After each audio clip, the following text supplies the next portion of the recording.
ఓం శ్రీ గణేశాయ నమః.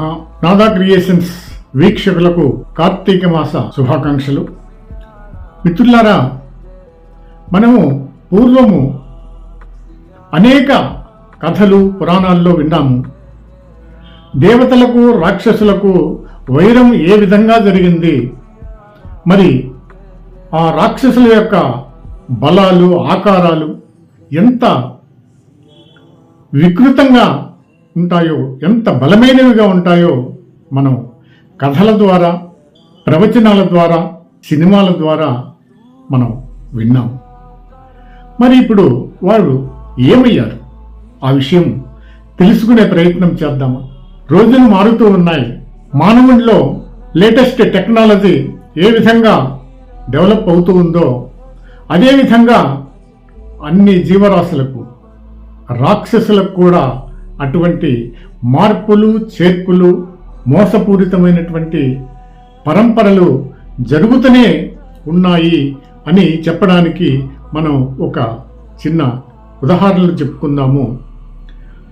ఎందుకంటే రాక్షసులు ఆ విధంగా దేవతలను అనేక విధాలుగా బాధించారు, ప్రజలను బాధ పెట్టారు, భయభ్రాంతులకు గురి చేసినటువంటి రాక్షసులు ప్రస్తుతం ఇప్పుడు ఎక్కడ నివసిస్తున్నారు?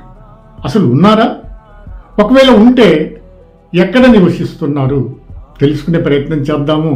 మరి ఈ వీడియో పూర్తిగా స్కిప్ చేయకుండా విని ఈ విషయాల్ని తెలుసుకొని మీ సూచనలు సలహాలు మాకు అందిస్తారని కోరుకుంటూ మా చిన్ని ప్రయత్నాన్ని ఈ విధంగా.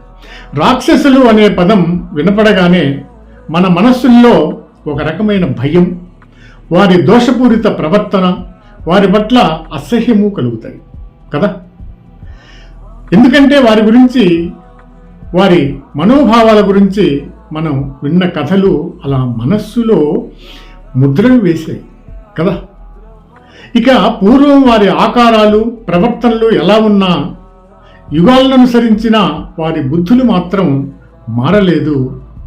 అటువంటి బుద్ధిగలవాడు రాక్షసునిగానే వర్ణింపబడుతున్నాడు అని నానుడి కదా. మొదట్లో అంటే కృతయుగంలో రాక్షసులు జలములలో నివసించేవారట. అక్కడి నుండే లోకానికి ఉపకారం చేసే వేదాలను దొంగిలించడం లాంటివి చేయటం వలన భగవంతుడు మత్స్యావతారం ఎత్తి, వరాహావతారం ఎత్తి వారిని సంహరించాడు. అప్పుడు రాక్షసులు ఆలోచించారు, ఇలా కాదు అని వాళ్ళు నీళ్ల మధ్యలో దీవులలో చేరి లోకములో దుర్మార్గ పనులు చేయటం మొదలుపెట్టారు. రామాది అవతారాలను దాల్చి వాళ్ళను నిర్మూలించాడు. మనకు తెలుసు, చుట్టూ సముద్రాలు, మధ్యలో ఉన్నటువంటి భూమి లంక ప్రాంతంలో ఉండి దేవతలను, మానవుల్ని బాధించాలని ప్రయత్నించినా గానే రామావతారంలో విష్ణుమూర్తి ఆ యొక్క రాక్షసుని సంహరించాడు. ఏ విధంగానో మనకు తెలిసిన విషయమే. అప్పటికి ఇలా కూడా లాభం లేదు అని వారు, ఆ రాక్షసులు భావించి, మనం ఈ కార్యాన్ని నెరవేరాలంటే మనం మానవుల బంధువర్గంగా మారాలని సంకల్పించారు. ఎందుకంటే కృష్ణావతారంలో, ద్వాపర యుగంలో కూడా అనేక రకాలుగా చాలా మనం చూసాం.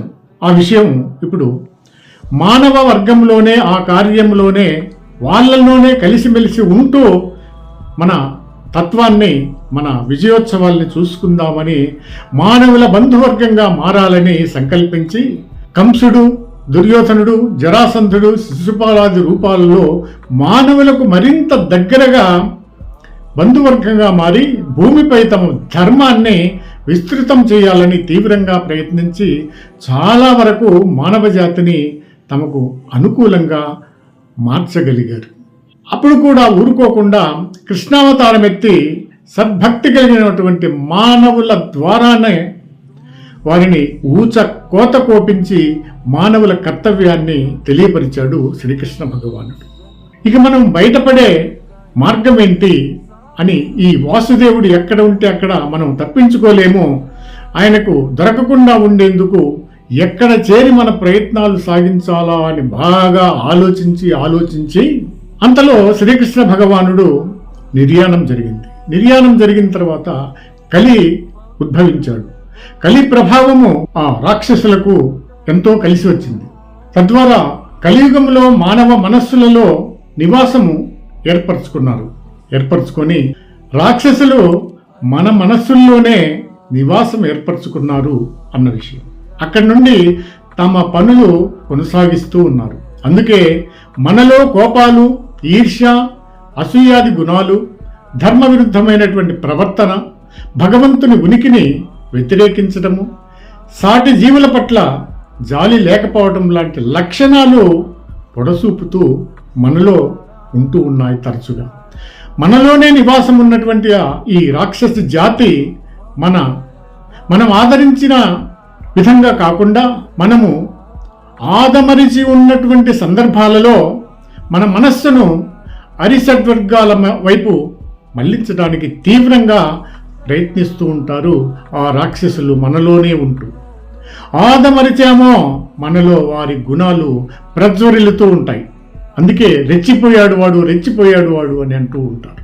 అరిషడ్వర్గాలు ఆవరింప చేసేందుకు రాక్షసులు ఎంతో దోహదపడి చేస్తున్నటువంటి దానివల్ల మనలో ఆ విధమైనటువంటి దుర్భాషలు, దుష్ప్రవర్తనలు చేస్తూ ఉండడం అనేది ఇది మనం తెలుసుకోవాల్సినటువంటి విషయం.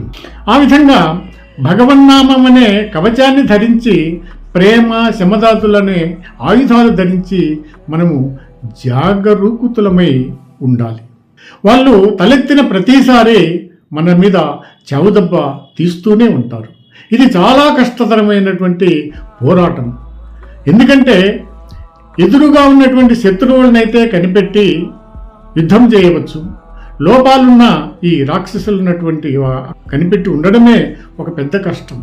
మన లోపల ఉండేటువంటి శత్రువును ఏ విధంగా కనుక్కుంటాము అనే విషయాన్ని మనం గ్రహించాలి. పదే పదే చెప్పుకుంటూ కూడా ఉంటాము.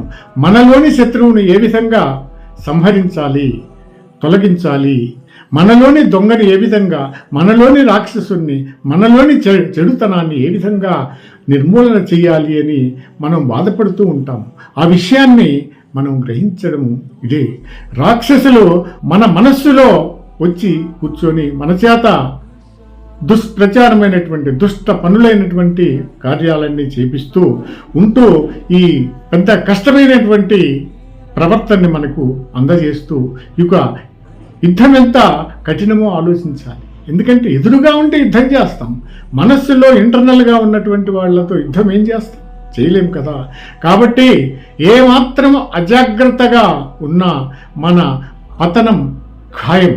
మనలోని శత్రువు అంటే మనలో ఉన్నటువంటి రాక్షసుని జాగ్రత్తగా తరిమి కొట్టాల్సినటువంటి బాధ్యత ఎంతో ఉంది. కాబట్టి మానవతా దృక్పథంతో, భగవన్నామ స్మరణతో ఆ యొక్క మనలో ఉండేటువంటి ఆ దుష్ట శక్తుల్ని, అరిషడ్వర్గాల్ని ఆరద్రోలాలి.